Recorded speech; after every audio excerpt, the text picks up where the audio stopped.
श्रीमद् वाल्मीकीय रामायण अरण्यकांड 64वां सर्ग 77 श्लोक। सारांश। श्री राम और लक्ष्मण के द्वारा सीता की खोज। श्री राम का शोकोद्वार। मृगों द्वारा संकेत पाकर दोनों भाइयों का दक्षिण दिशा की ओर जाना। पर्वत पर क्रोध। सीता के बिखरे हुए फूल, आभूषणों के कण और युद्ध के चिन्ह देखकर श्री राम का देवता आदि सहित समस्त त्रिलोकी पर रोष प्रकट करना। आरंभ। ओम श्री गणेशाय नमः। ओम श्री सीतारामचंद्राभ्याम नमः। श्लोक 1 से 10। तदनंतर दीन हुए श्री रामचंद्र जी ने दीन वाणी में लक्ष्मण से कहा, लक्ष्मण, तुम शीघ्र ही गोदावरी नदी के तट पर जाकर पता लगाओ। सीता कमल लाने के लिए तो नहीं चली गईं। श्री राम की ऐसी आज्ञा पाकर लक्ष्मण शीघ्र गति से पुनः रमणीय गोदावरी नदी के तट पर गए। अनेक तीर्थों अर्थात घाटों से युक्त गोदावरी के तट पर खोजकर लक्ष्मण पुनः लौट आए और श्री राम से बोले, भैया, मैं गोदावरी के घाटों पर सीता को नहीं देख पाता हूं। जोर जोर से पुकारने पर भी वे मेरी बात नहीं सुनती है। श्री राम, क्लेशों का नाश करने वाली विदेह राजकुमारी न जाने किस देश में चली गई। भैया श्री राम, जहां कृष्कटि प्रदेश वाली सीता गई है, उस स्थान को मैं नहीं जानता। लक्ष्मण की यह बात सुनकर दीन एवं संताप से मोहित हुए श्री रामचंद्र जी स्वयं ही गोदावरी नदी के तट पर गए। वहां पहुंचकर श्री राम ने पूछा, सीता कहाँ हो? परंतु वध के योग्य राक्षसराज रावण द्वारा हरी गई सीता के विषय में समस्त भूतों में से किसी ने कुछ नहीं कहा। गोदावरी नदी ने भी श्री राम को कोई उत्तर नहीं दिया। तदनंतर वन के समस्त प्राणियों ने उन्हें प्रेरित किया कि तुम श्री राम को उनकी प्रिया का पता बता दो। किंतु शोकमग्न श्री राम के पूछने पर भी गोदावरी ने सीता का पता नहीं बताया। दुरात्मा रावण के उस रूप और कर्म को याद करके भय के मारे गोदावरी नदी ने वैदेही के विषय में श्री राम से कुछ नहीं कहा। श्लोक 11 से 20। सीता के दर्शन के विषय में जब नदी ने उन्हें पूर्ण निराश कर दिया, तब सीता को न देखने से कष्ट में पड़े हुए श्री राम सुमित्रा कुमार से इस प्रकार बोले, सौम्य लक्ष्मण, यह गोदावरी नदी तो मुझे कोई उत्तर ही नहीं दे रही है। अब मैं राजा जनक से मिलने पर उन्हें क्या उत्तर दूंगा? जानकी के बिना उसकी माता से मिलकर भी मैं उनसे यह अप्रिय बात कैसे सुनाऊंगा? राज्यहीन होकर वन में जंगली फल मूलों से निर्वाह करते समय भी जो मेरे साथ रहकर मेरे सभी दुखों को दूर किया करती थी, वह विदेहराज कुमारी कहाँ चली गई? बंधु बांधवों से तो मेरा बिछोह हो ही गया था, अब सीता के दर्शन से भी मुझे वंचित होना पड़ा। उसकी चिंता में निरंतर जागते रहने के कारण अब मेरी सभी रातें बहुत बड़ी हो जाएंगी। मंदाकिनी नदी, जनस्थान तथा प्रस्रवण पर्वत, इन सभी स्थानों पर मैं बारंबार भ्रमण करूंगा। शायद वहां सीता का पता चल जाए। वीर लक्ष्मण, ये विशाल मृग मेरी ओर बारंबार देख रहे हैं, मानो यहां ये मुझसे कुछ कहना चाहते हैं। मैं इनकी चेष्टाओं को समझ रहा हूं। तदनंतर उन सबकी ओर देखकर पुरुष सिंह श्री रामचंद्र जी ने उनसे कहा, बताओ सीता कहाँ है?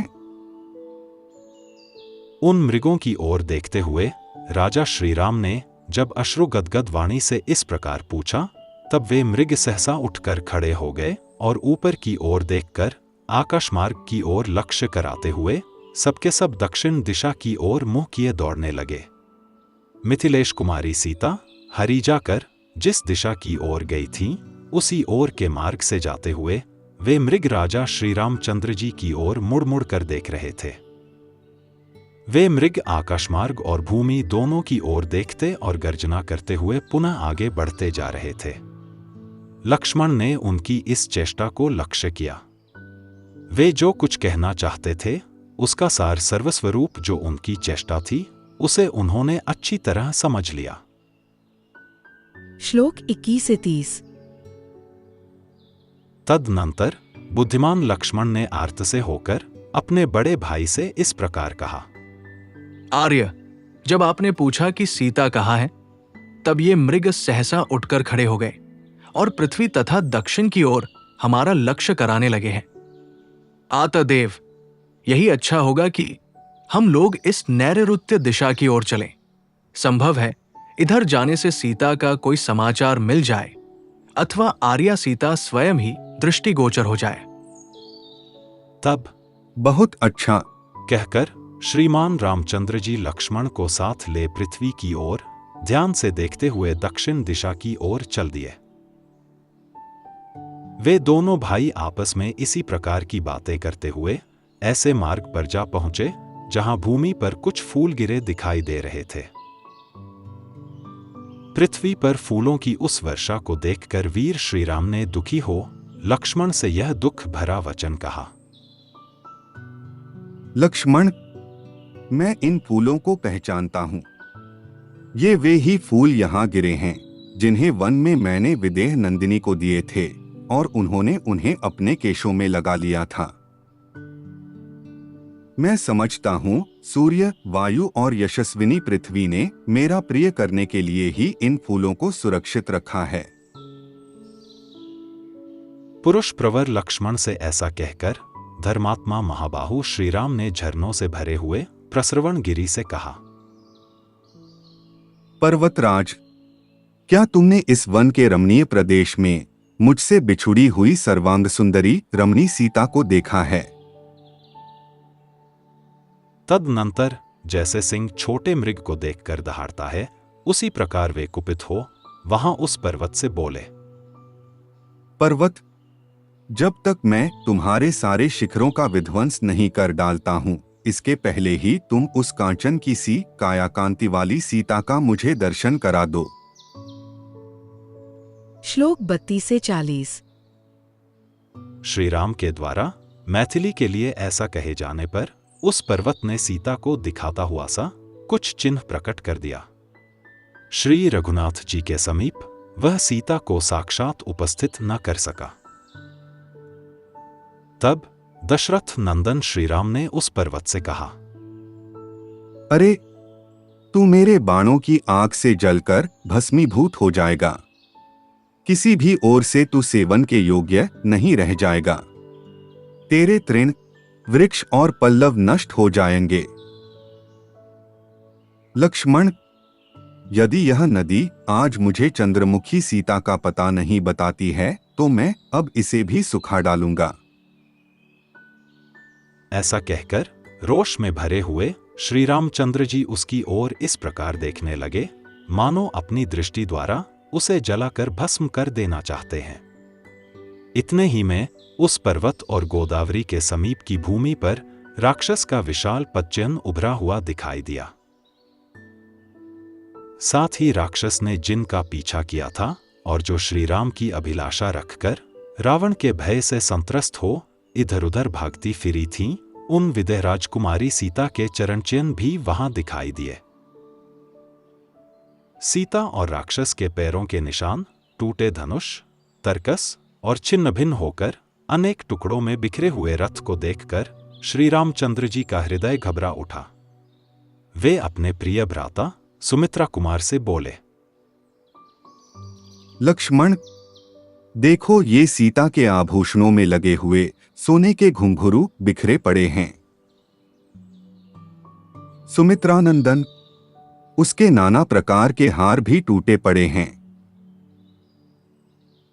सुमित्रा कुमार, देखो यहाँ की भूमि सब ओर से सुवर्ण की बूंदों के समान ही विचित्र रक्त बिंदुओं से रंगी दिखाई देती है। श्लोक 41 से 51। लक्ष्मण, मुझे तो ऐसा मालूम होता है कि इच्छानुसार रूप धारण करने वाले राक्षसों ने यहाँ सीता के टुकड़े टुकड़े करके उसे आपस में बांटा और खाया होगा। सुमित्रानंदन, सीता के लिए परस्पर विवाद करने वाले दो राक्षसों में यहाँ घोर युद्ध भी हुआ है।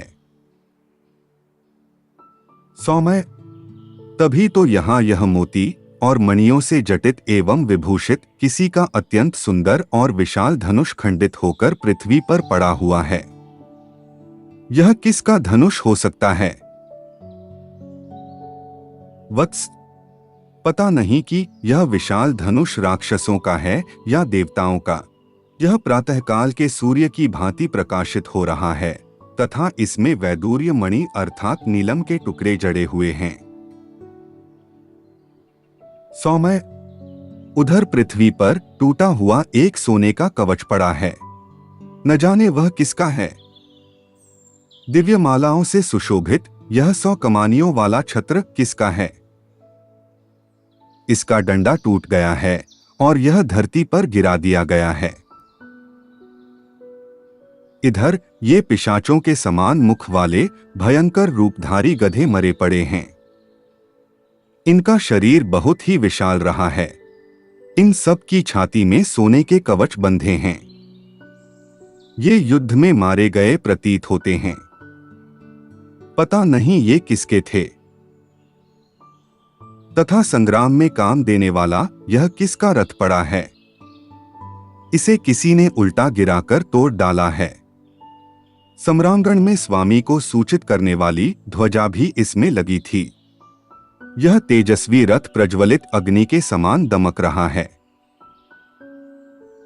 ये भयंकर बाण जो यहाँ टुकड़े टुकड़े होकर बिखरे पड़े हैं, किसके हैं?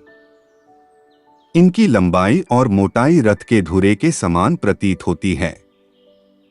इनके फल भाग टूट गए हैं तथा ये सुवर्ण से विभूषित हैं।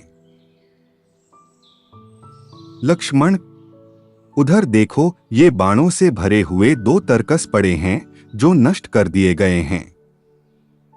यह किसका सारथी मरा पड़ा है जिसके हाथ में चाबुक और अंकुश अभी तक उपस्थित हैं? सौम्य, यह अवश्य ही किसी राक्षस का पदचिह्न दिखाई देता है। इन अत्यंत क्रूर हृदय वाले कामरूपी राक्षसों के साथ मेरा वैर 100 गुना बढ़ गया है। देखो, यह वैर उनके प्राण लेकर ही शांत होगा। श्लोक 52 से 61। अवश्य ही तपस्विनी विदेहराज कुमारी हर ली गई है, मृत्यु को प्राप्त हो गई है अथवा राक्षसों ने उसे खा लिया है। इस विशाल वन में हरी जाती हुई सीता की रक्षा धर्म भी नहीं कर रहा है। सौम्य लक्ष्मण, जब विदेह नंदिनी राक्षसों का ग्रास बन गई अथवा उनके द्वारा हर ली गई और कोई सहायक नहीं हुआ, तब इस जगत में कौन ऐसे पुरुष हैं जो मेरा प्रिय करने में समर्थ हों? लक्ष्मण, जो समस्त लोकों की सृष्टि, पालन और संहार करने वाले त्रिपुर, विजय आदि शौर्य से संपन्न महेश्वर हैं, वे भी जब अपने करुणामय स्वभाव के कारण चुप बैठे रहते हैं, तब सारे प्राणी उनके ऐश्वर्य को न जानने से उनका तिरस्कार करने लग जाते हैं। मैं लोकहित में तत्पर, युक्तचित्त, जितेंद्रिय तथा जीवों पर करुणा करने वाला हूँ। इसीलिए ये इंद्र आदि देवेश्वर निश्चय ही मुझे निर्बल मान रहे हैं। तभी तो इन्होंने सीता की रक्षा नहीं की है। लक्ष्मण, देखो तो सही, यह दयालुता आदि गुण मेरे पास आकर दोष बन गए, तभी तो मुझे निर्बल मानकर मेरी स्त्री का अपहरण किया गया है। अतः अब मुझे पुरुषार्थ ही प्रकट करना होगा। जैसे प्रलयकाल में उदित हुआ महान सूर्य चंद्रमा की ज्योत्सना अर्थात चांदनी का सहार करके प्रचंड तेज से प्रकाशित हो उठता है, उसी प्रकार अब मेरा तेज आज ही समस्त प्राणियों तथा राक्षसों का अंत करने के लिए मेरे उन कोमल स्वभाव आदि गुणों को समेटकर प्रचंड रूप में प्रकाशित होगा। यह भी तुम देखोगे।